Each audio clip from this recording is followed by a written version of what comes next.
Hello everybody, so I'm going to make this a very quick video, and this is basically a little discussion on the Amazon Prime or Amazon's Rings of Power trailer that came out that everybody seems to be very much disliking, and to be honest, I'm as well quite disappointed in quite a lot of things, and what I particularly wanted to talk about as someone who has a massive interest in European style arms and armor, even fantasy armor. I delve into that quite a lot.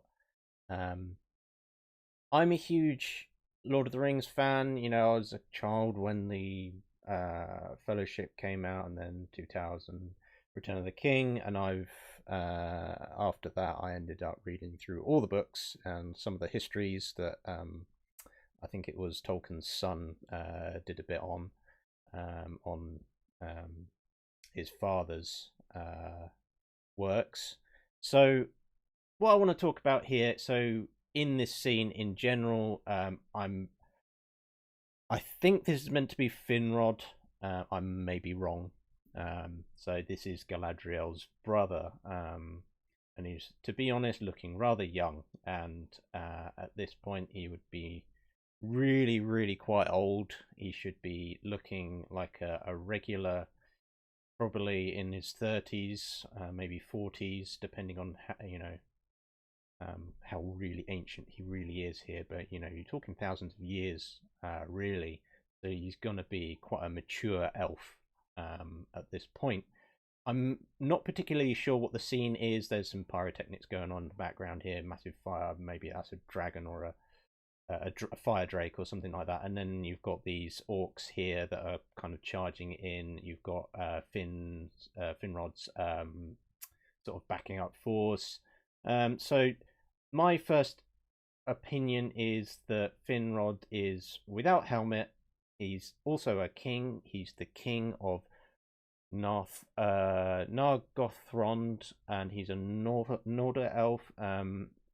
So the Noldors, Elrond is so he's half elf, half man, but he is a Noldorian from descendant on his elf side. So the Noldor, I think he became king of the Noldorians later on, but I think he's actually a Sindarin elf. So this is coming off the top of my head. Anyway, he's a king, so he's meant to be looking really cool with lots of gems and lots of artwork and things like that. I really think that the whole picture here, the elf culture, is really lacking. You know, look how smooth these helmets are. They look rather misshapen. This guy's without a shield for whatever reason. This guy here has got his hand in front of his shield, so he's now risking having his fingers cut off there. That's more of a stunt coordination thing there. So I painted over this, and this is what I've done. Okay, so the difference is here. Finrod's got a helmet, and it's a fancy ass helmet, and I wanted to make it look the most fanciest out of the others, because he is king and he deserves to have the best arms and armor available in that time. What else do we have? We have his sword, which is glowing. I know Finrod was friends with the King of Gondolin, and the King of Gondolin, Gondolin, had swords that glowed blue in the dark, just like Sting and Gandalf's sword, which also is meant to glow. It doesn't glow in the Peter Jackson's version, but it is meant to glow blue when orcs are around. So this is a quick paint over. It's nothing fancy. I just wanted to get this onto paper, onto the screen, because it was bothering me too much to ignore. So he's got gems in his helmet. I know that Finrod, he discovered caves, and he was friends with the dwarves as well. He's massive friends with the he had a lot of relations with men. He fought alongside men, and you know, established a lot of good relations with men, but he also established relations with the dwarves. So he actually gave the dwarves a lot of gems. I can't remember what the names of the kingdoms were, or the kingdom that he established with the caves and things like that. But he had access to lots of gems, so that should be established in his arms and armor because he's displaying it. Also, his sword, yeah, glowing blue. I added a little bit of quill on there. I'm not really particularly sure if that is meant to be his sword or if that is actually the orc sword, but I made it Finrod's sword because I wanted, a bit of depth in Finrod's character. It may be just one scene, or it might be a back, like a precursor to whatever's happening in the main story of the Rings of Power, whatever. But that, the amount of effort that was put into doing not Galadriel, Gil-galad. He had a whole dress. They got an actor for him, and you saw him for one clip in the introduction of Fellowship. And then, if it was even done for this, they should do the same. Put in the same effort. They put tons of money into this. They should do that. So yeah, I've given him some like a crest with maybe it's a swan, maybe it's an eagle. It doesn't really matter. It's an animal, and that should be established in the culture. If it's an eagle, then that can reflect the giant eagles within the culture of the elves. Giant eagles are a huge thing in Silmarillion.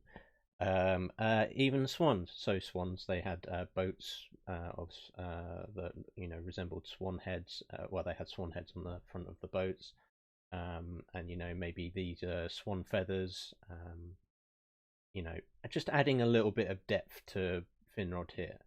I also added all kinds of patterns and swirls and things like that. What I wanted to do, what I did here is just do a quick run through of Alan Lee's stuff, because his stuff, what he did for Peter Jackson's works, was great, because Alan Lee already had a load of artwork and what seemed like elvish culture in art and stuff like that established. And I wanted to just a little reminder that he is Finrod, king of Nargothrond, and he is a Noldorian, but he is Sindarin. I may be absolutely incorrect here, but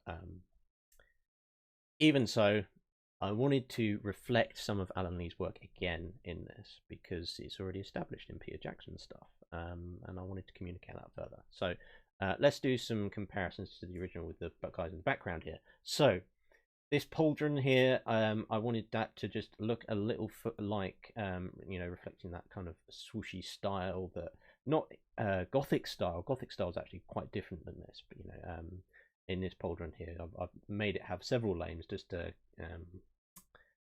for more articulation. That's more of a practical thing, but that swooshy kind of feather-like shapes. I wanted to continue that motif across that pauldron there.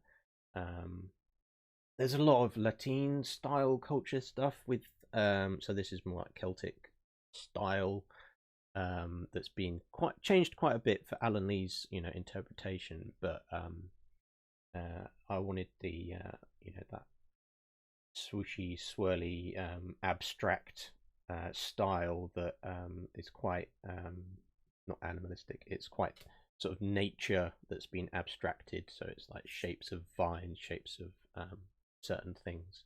The elves are very much connected with nature, and I wanted to continue that across. I gave him here a black cloak, and you could probably see here a little bit of hair, because for some silly reason, a lot of the elves in the trailer seem to have very nice haircuts that are very well styled, modern wise, not long hair that's mainly been braided or encrusted with gems and metal work and things like that could have been done, but seems to be ignored here.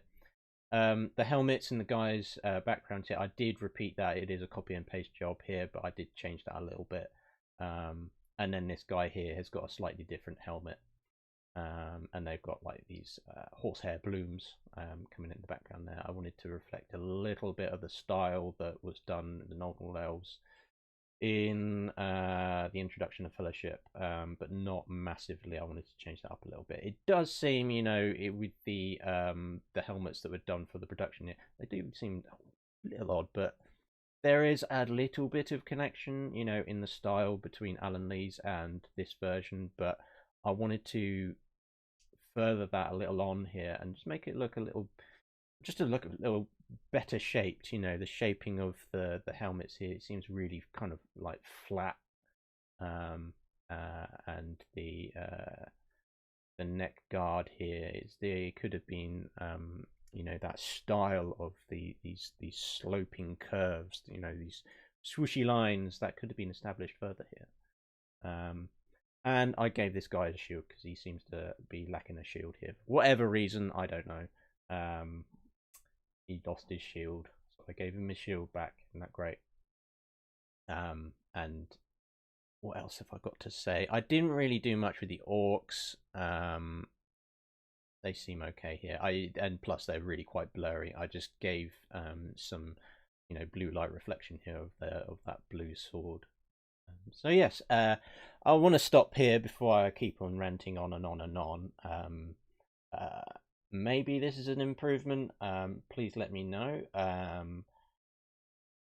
It would be great to talk about this. The style of the arms and armor that from the old, it's from the second age, even from the first age, and before the first age. There is a lot of artwork out there, and it's a huge shame that all the art that was done by many of the fans has just basically been ignored here.